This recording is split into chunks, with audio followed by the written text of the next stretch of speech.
Foundations of Amateur Radio. Last weekend was memorable for all the right reasons, filled with 24 hours of amateur radio spent with friends in a park making noise and having fun, marking the first time I recall setting up in a park for that length of time with so few extra resources. Normally we'd be decked out with tents, or in my case a swag, we'd have camping stoves, perhaps even a caravan or two, tables, cutlery, the whole shebang.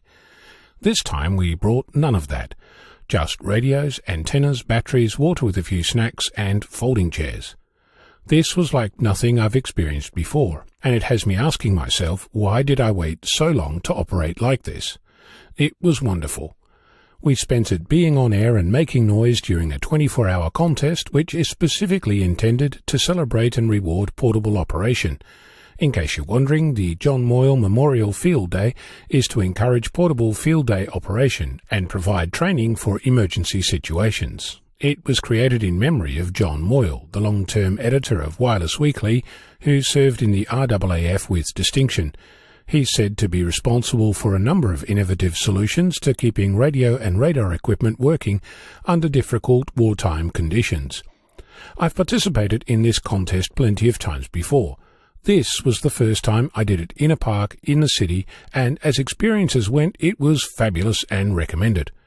As you might know, I like operating portable. I've been operating from my car for years, from campsites in remote locations for just as long, and I've activated several parks and peaks in Summits on the Air, or SOTA, and Worldwide Flora and Fauna, or WWFF activities. I've also set up during field days in local parks, and I regularly drive to a local park to get on air and make noise. With that as background, you might ask yourself, what is different? Let's start with setting the scene. The park that we used is located in a suburb about 10 kilometres out from the city centre. It has a river running through it, and on the banks there are plenty of trees with lawn. Dotted throughout are picnic tables with wooden gazebos, all very civilised.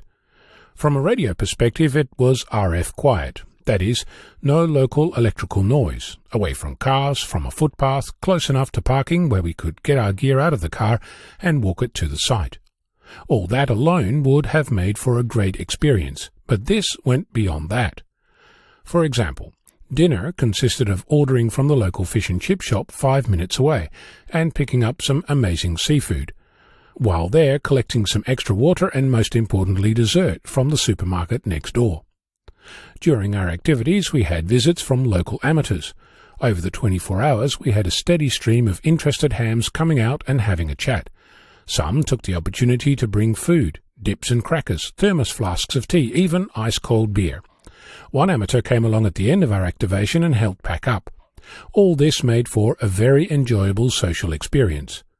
Another thing that was different was that the operator could wear headphones without stopping anyone else from hearing what was going on.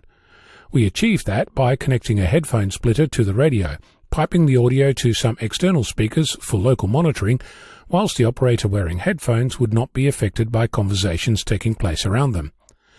We did have some challenges. Our logging tool of choice was, for reasons we don't yet understand, switching bands, which meant that sometimes the numbers we were giving out were not sequential. Generally, in a contest situation, you exchange a piece of information in addition to a signal report. In this case, it's supposed to be a sequential number, and because there were multiple operators, the sequence is supposed to be per band. The trees provided shade, but were not quite up to the task of being skyhooks able to hold up wire antennas. Fortunately, we brought squid poles for that purpose. It was hot, 38 degrees Celsius. It turns out that even though wearing a black long-sleeve t-shirt is not a suitable fashion choice from a temperature perspective, it was perfect in preventing sunburn, and for that I was immensely grateful. As you might know, we track what we bring in a spreadsheet, 1 row per item, a column for each time we go out. Over time we learn what's used and what's not. Our list is getting better and better.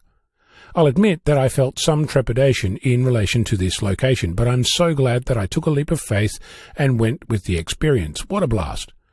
What kind of activities have you been up to that gave you a blast? I'm Ono, Victor Kilo 6, Foxtrot Lima Alpha Bravo.